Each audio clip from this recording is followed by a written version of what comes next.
Imagine an exclusive club, the S&P 500 Index, whose members hold 83.3% of the nation's stock market value.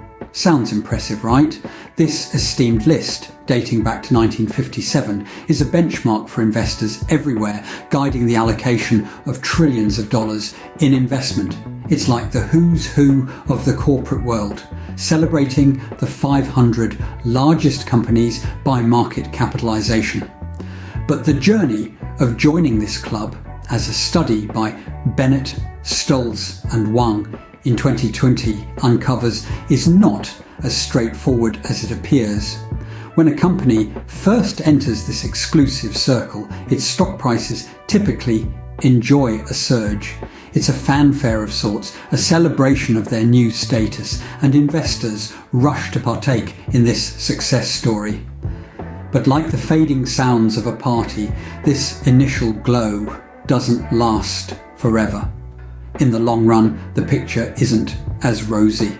Now, you might be wondering what could possibly happen behind the prestigious veil of the S&P 500 membership. Well, Bennett et al. Reveal a series of subtle yet significant shifts in corporate governance and stock market dynamics. One such shift is the dilution of stock price informativeness.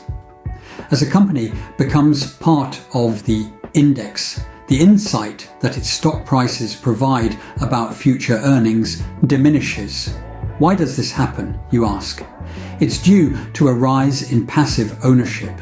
These are investors who simply mirror the index with their funds, and they lack the incentive to scrutinize the company's fundamentals in detail. As a result, the stock price loses its ability to reflect the company's future prospects accurately. This change in ownership also affects the governance landscape of these firms.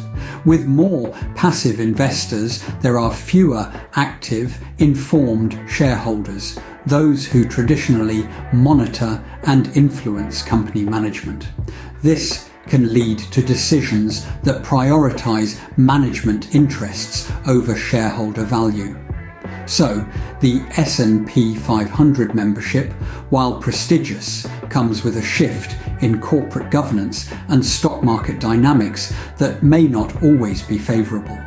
As the S&P 500 influences financial and operational strategies, a noticeable shift occurs in the governance landscape of these firms.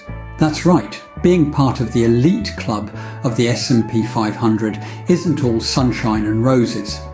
With the surge of passive investors, we see a significant drop in active, informed shareholders. These are the folks who traditionally keep a close eye on company management, ensuring decisions made are in the best interest of shareholders. Without their watchful gaze, management could potentially make decisions that serve their interests over those of the shareholders. Alongside this shift, we notice a fascinating trend.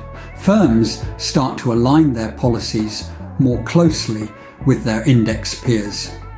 They adjust their payout strategies, their investment plans, their financial tactics, all to mirror the status quo of the index. Now you might think, hey, isn't this a good thing? Aren't they adopting best practices? Well, not necessarily. This convergence often leads to a decrease in return on assets. It seems that in their efforts to fit in, these firms may be sacrificing efficiency and innovation. Now, let's talk about the relationship between the S&P 500 and passive investing.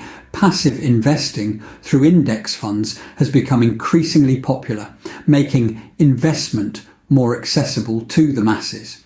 However, this rise in passive investing may be undercutting the stock market's role as a mechanism for price discovery and investment efficiency.